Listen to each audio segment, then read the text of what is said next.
Vamos fazer um balanço com quem entende?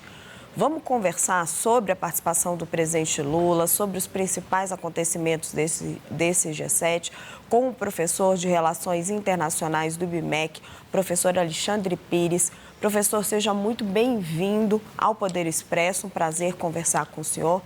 Professor, o Brasil está com alguns problemas muito concretos, que é a ameaça de tarifaço dos Estados Unidos, que vai atingir aí uma fatia relevante da nossa pauta de exportação, apesar de algumas exclusões também relevantes, e a ameaça de barreiras às carnes europeias. O presidente Lula foi ao G7, teve uma participação importante, mandou seu recado, né? Chamou ali o presidente Donald Trump de imperador, se reuniu com alguns líderes importantes, abriu ali uma negociação com o Japão, mostrou que o Brasil tem opções além dos Estados Unidos, mas voltou sem muito avanço nessas duas áreas. Essas duas fronteiras, Estados Unidos e Europa, isso continua andando por um nível técnico. Qual a sua avaliação sobre a participação do Lula nesse G7 dentro desse prisma? Raquel, boa tarde, prazer estar com você novamente. A grande questão é que a relação entre os dois países está bastante estremecida, Raquel, e essas tarifas, elas são mais resultado dessa relação do que, de fato, algum desequilíbrio na balança comercial entre os dois países, né? Os Estados Unidos têm ali uma balança favorável com relação ao Brasil. A grande questão é que o Brasil, de fato, tinha uma carga tarifária baixa, né, comparado com o que está sendo colocado hoje, que essa sobretarifa de 25 já tinha tarifas incidindo na nossa indústria siderúrgica, também em alumínios. Então, você acaba já pegando um cenário que não é muito positivo e tornando mais difícil o acesso do Brasil ao grande mercado de consumo internacional. Então, isso dificulta muito, é uma forma de pressão do governo Trump para conseguir que os países cedam em pontos que lhes interessam, sobretudo as posições geopolíticas do Brasil. Nós temos que entender esse ponto, né? Ou seja, o Brasil fez aproximações ao longo dos últimos anos, e podemos dizer até nas últimas décadas, né? E isso desagrada os Estados Unidos e ficou mais latente, mais evidente isso agora com o segundo governo Trump. Professor, eu vou chamar a nossa Vitória Abel para participar da nossa entrevista.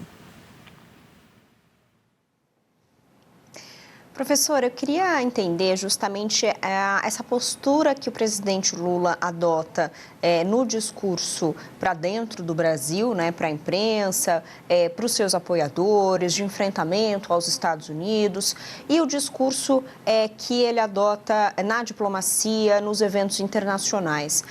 Essa diferença entre os dois discursos pode, de fato, levar a um prejuízo, a uma rusga, por exemplo, com os próprios Estados Unidos ou com outros países? Ou os países, as autoridades internacionais entendem essa diferenciação entre o que ele fala para dentro do Brasil e o que ele demonstra nesses eventos internacionais? Não há uma distinção, ainda que possa haver uma ponderação. A diplomacia é feita, em muita medida, por gestos, né? Ou seja, falas, ainda mais falas desencontradas, sabendo que as falas do presidente Lula, feitas dentro do Brasil, têm sempre uma repercussão internacional, ganham páginas em jornais, não tem como evitar que isso acabe estremecendo as relações, ou seja, o governo brasileiro tem tido uma estratégia bastante, digamos, estranha de relações internacionais ali. Esse é o grande ponto, né? E não consegue costurar ali uma aproximação. Mas sendo bastante pragmático, né? Uma aproximação é realmente de contemplar alguns interesses americanos, né? Nesse encontro do G7, Vitória, né, vários documentos foram assinados, inclusive por países e governos que têm mais proximidade com o Brasil, e o Brasil não foi signatário, ainda sendo convidado, ele poderia ser apoiador ali das declarações, né?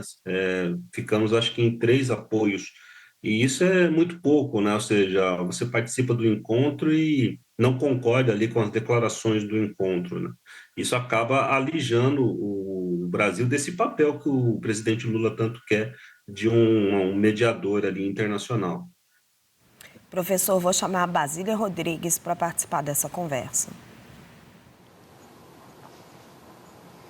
Oi, tudo bem, professor? Eu queria que o senhor visse daqui para frente a relação do Lula com os Estados Unidos, se cabe um novo encontro pessoal com Trump, ou o senhor acha que o trabalho tem que ser mesmo da equipe diplomática, né, de quem representa o Brasil enquanto funcionário público na embaixada, nas representações brasileiras nos Estados Unidos? Qual que o senhor acha que vai ser o próximo passo? Quem vai ceder, né? O Brasil vai ter que pedir um novo encontro pessoal com Trump, ou o senhor acha que as equipes técnicas conseguem resolver esse imbróglio? Oi, Basília. O que nós temos aí é uma situação, digamos, um pouco exagerada por parte do presidente Lula. Obviamente, o presidente Trump não está à distância de um telefonema por parte do presidente Lula. Não é tão fácil assim, digamos, organizar e obter uma agenda como a que foi conseguida ali. E aí, o grupo já foi estabelecido, como você bem colocou, existe um grupo de trabalho. E o governo Trump já fez as concessões, nós perdemos, às vezes, um pouco de vista isso.